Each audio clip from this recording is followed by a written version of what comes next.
You turn 30 and suddenly everyone starts asking you the same uncomfortable questions. So when are you buying a house? Have you started saving for retirement? Do you have life insurance yet? And you're standing there thinking, I'm still trying to figure out how to have more than $800 in my checking account at the end of the month. Here's what nobody tells you about your 30s. This is the decade where you either lock in financial security for the rest of your life, or you cement yourself into permanent financial struggle. And the scary part? Most people spend their entire 30s optimizing for the wrong milestones. They obsess over buying a house they can't actually afford because that's what you're supposed to do at 30. They lease a nicer car because they feel like they should be driving something more professional now. They upgrade their lifestyle to match their age instead of their actual financial position. And then they hit 40, look at their net worth, and realize they're in the exact same place they were at 30, just with more expensive monthly payments and less time to fix it. Here's the brutal truth. Your 30s are your last chance to build wealth without it feeling impossible. You're past the chaos of your 20s, but you're not yet locked into the massive expenses of your 40s and 50s. You've got a full 30 years until retirement for compound interest to work its magic. But most people waste this entire decade chasing milestones that don't actually matter while ignoring the ones that would change their lives forever. If you're in your 30s and you're wondering what you should actually be focusing on financially, or if you're about to turn 30 and you want to know what separates people who thrive from people who barely survive, what I'm about to show you is the exact roadmap that determines which category you end up in. My name is Mike, and I spend way too much time thinking about why most people in their 30s make more money than they did in their 20s, but somehow end up broker, more stressed, and further from financial freedom.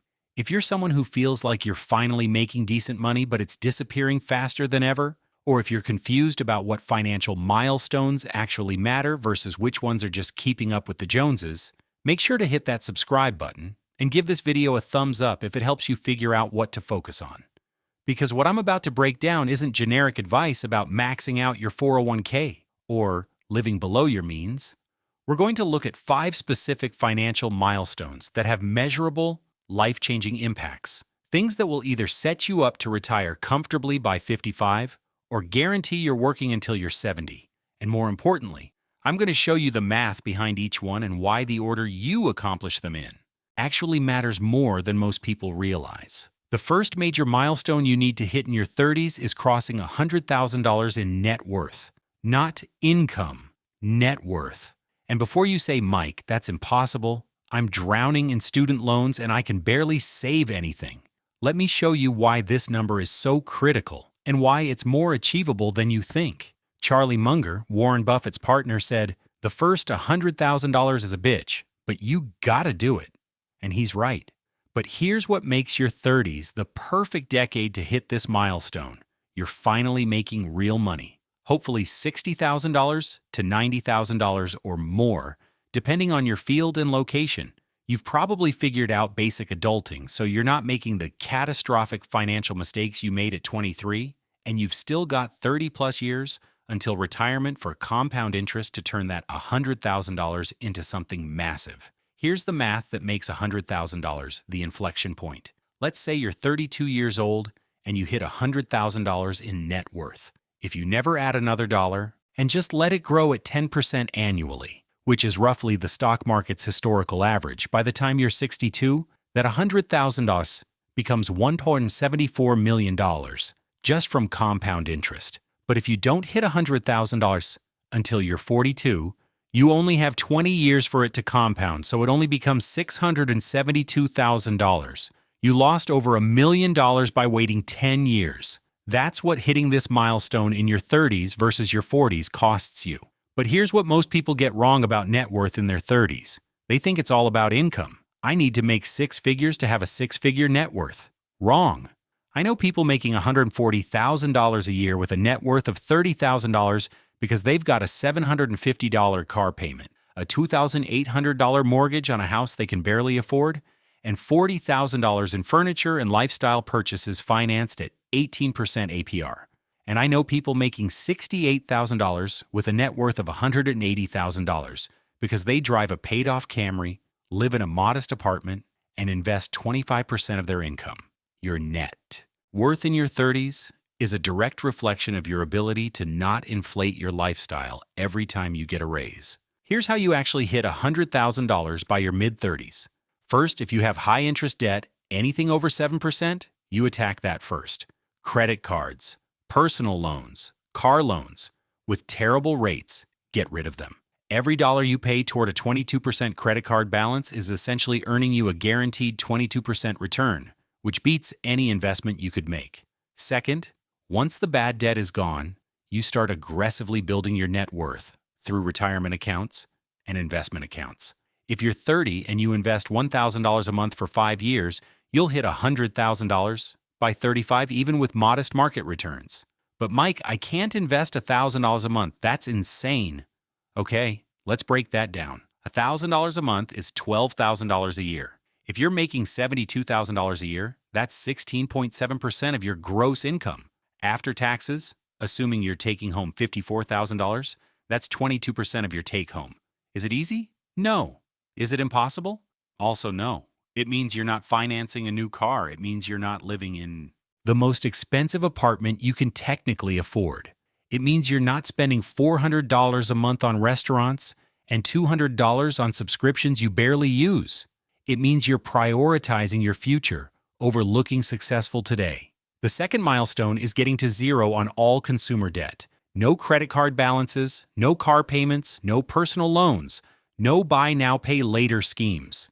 The only debt you should have in your 30s is potentially a mortgage, and even that's debatable. And I know this sounds extreme in a culture where everyone has car payments and credit card balances, but let me show you the math of why debt is stealing your ability to build wealth.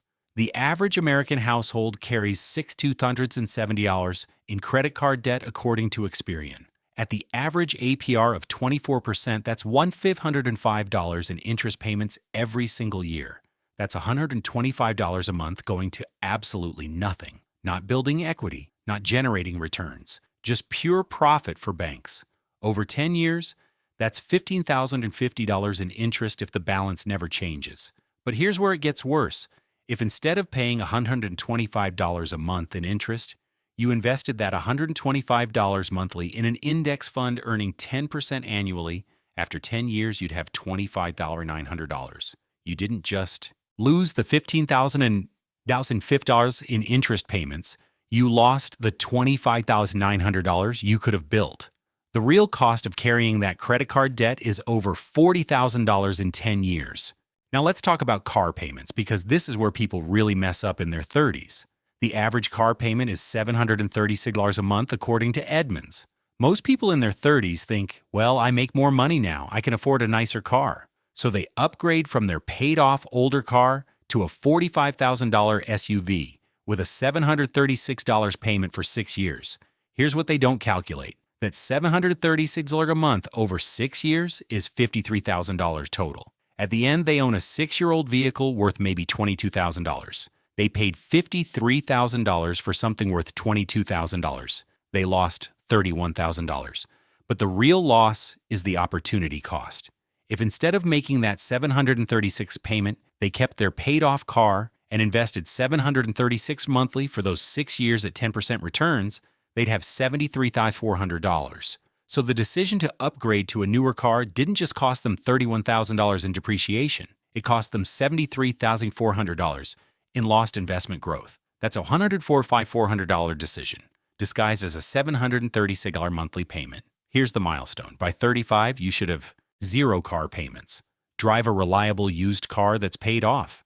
By 38, you should have 0 credit card debt and no personal loans. The only acceptable debt is a mortgage on a house you can actually afford. And even that should be on a 15-year note if possible, not a 30-year.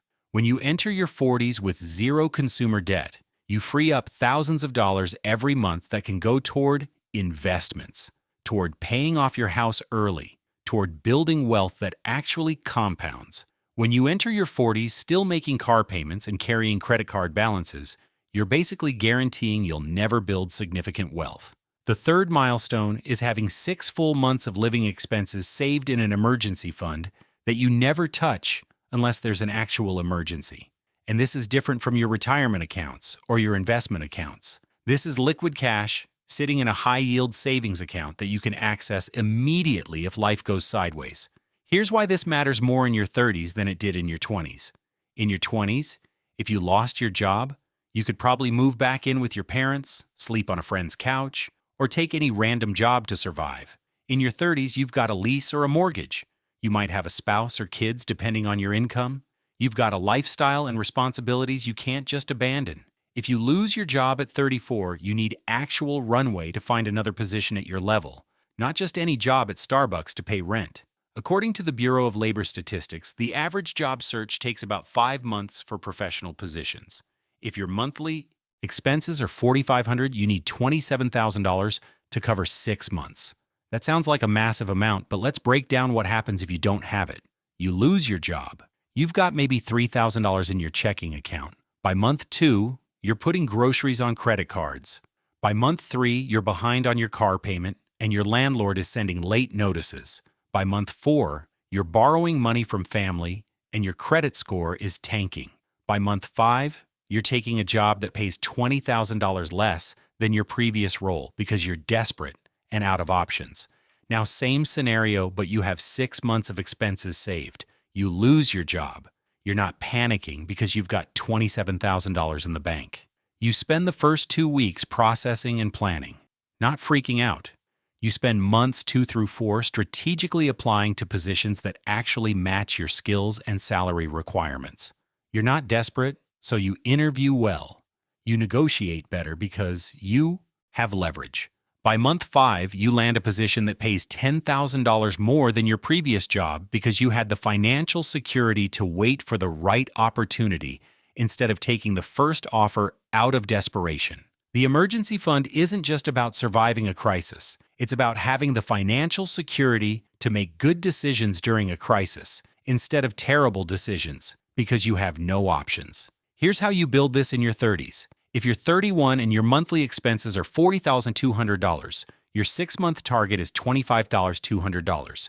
If you save $1,000 a month, you hit this in just over 2 years by 33. But Mike, I can't save $1,000 a month? Okay, then save $500 and you hit it by 35. The point is you hit it during your 30s, not when you're 47 and you've already been through 2 financial crises that destroyed you because you had no buffer. And here's the psychological shift this creates. When you know you have 6 months of expenses in the bank, you stop making fear-based financial decisions. You're not staying in a toxic job because you're terrified of being unemployed. You're not accepting a lowball salary offer because you're desperate. You're not putting up with a boss who treats you terribly because you need the paycheck. You have options. You have leverage. You have breathing room. That's worth more than the money itself. The 4th milestone is getting to a point where you're consistently investing 20% of your gross income. Not 6% to get the employer match, not 10% because that's what some article said, 20%. And before you say that's impossible, let me show you why this is the number that separates people who retire comfortably from people who work until they die. Let's say you're 32 years old, making $80,000 a year. If you invest 20%, that's $16,000 annually. Over the next 28 years until you're 60, assuming 10% average returns, you'll have approximately $2.4 million. That's enough to generate $96,000 a year using the 4% rule, which is more than you're currently living on. You've replaced your income. You can retire. Now, same scenario, but you only invest 10%, which is $8,000 a year. After 28 years, you have about $1.2 million. Using the 4% rule, that generates $48,000 annually. You cannot retire on that. You have to keep working or drastically downgrade your lifestyle. The difference between investing 10% and 20% of your income in your 30s is literally the difference between retiring on your terms and working until you're 70. It's not a small difference. It's the difference between financial freedom and financial prison. Here's the framework that actually works. Every time you get a raise in your 30s, you invest at least 50% of the increase before you ever see it. You got an $8,000 raise? Your take-home might go up by $5,000 after taxes. you immediately increase your 401k contribution by $2,500 annually. The other $2,500 can improve your lifestyle slightly, but half of every raise goes to your future self. Do this consistently through your 30s, and by the time you're 40, you're easily investing 20% or more of your income. It happens gradually, so it doesn't feel like a massive sacrifice, but the compounding effect over 20-plus years is absolutely massive. But Mike, I have student loans. I can't afford to invest 20%. Here's the truth. If you have federal student loans at 4 or 5% interest, you should still be investing aggressively while making the minimum payments. The stock market historically returns 10%. It makes zero sense to pause your investing to pay off 5% debt faster. You're losing money by doing that. Now, if you've got private student loans at 8-10%, okay, attack those more aggressively. But for most people, the excuse of "I'll invest once my loans are paid off" means they waste their entire 30s not building wealth, and then they hit 40 with no student loans but also no retirement savings, and they're completely screwed. The people who build wealth in their 30s figure out how to invest 20% even when it feels impossible. They make sacrifices that their peers think are crazy, and then they hit 50 with $1.5 million in their investment accounts while their peers are panicking. The fifth milestone, and this is the one most people completely miss, is defining your enough number by the time you're 35.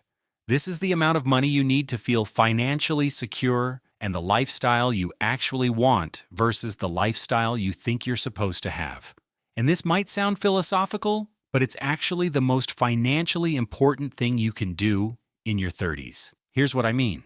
Most people in their 30s are chasing a moving target. They think, once I make $100,000, I'll feel secure. Then they make $100,000, and they think, actually, I need $150,000. The goalpost keeps moving because they never defined what enough actually looks like for them.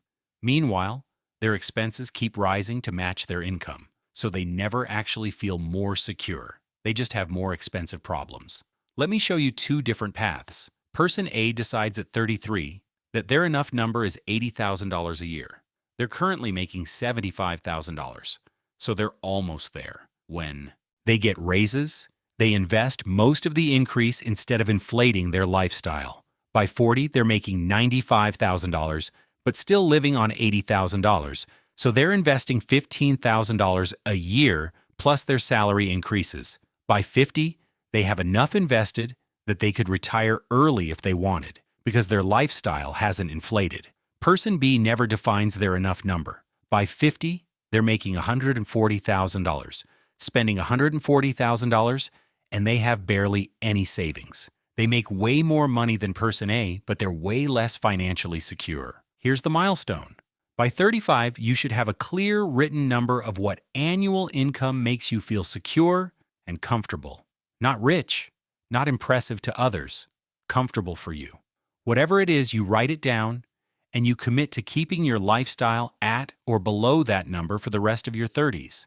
Every dollar you earn above that number goes to investing, paying off your house early, or building wealth. Look, your 30s are the make-or-break decade financially. You're finally making real money, but you haven't locked yourself into massive fixed expenses yet. You've got 25-30 years for compound interest to work, but only if you actually start. Hit $100,000 in net worth, eliminate all consumer debt, save 6 months of expenses, invest 20% of your income, and define your enough number. Do those 5 things before you turn 40, and you'll be in the top 10% of Americans financially. Skip them and spend your 30s chasing lifestyle upgrades, and you'll hit 40 panicking about money with no time left to fix it. So here's your assignment. Pick one of these 5 milestones and make it your focus for the next 12 months. Not all 5, just one. If you're drowning in consumer debt, make that your mission. If you have zero emergency fund, build that. Your 40-year-old self is either going to thank you or resent you for what you do right now in your 30s. Make the right choice. If this helped, hit that like button. If you want more on building real wealth, subscribe, drop a comment, and tell me which milestone you're going to tackle first. I read everyone. I'm Mike, and I'll see you in the next one.